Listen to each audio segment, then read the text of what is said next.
योगेन चित्तस्य पदेन वाचा मलं शरीरस्य च वैद्यकेन योपाकरोत्तं प्रवरं मुनीनां पतञ्जलिं प्राञ्जलिरानतोऽस्मि।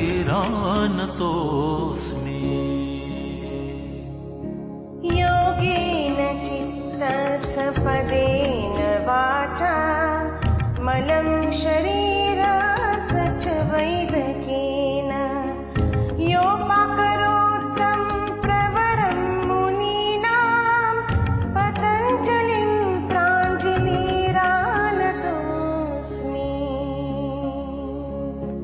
योगेन चित्तस्य पदेन वाचा मलं शरीरस्य च वैद्यकेन योपाकरोत्तं प्रवरं मुनीनां पतञ्जलिं प्राञ्जलिरानतोऽस्मि।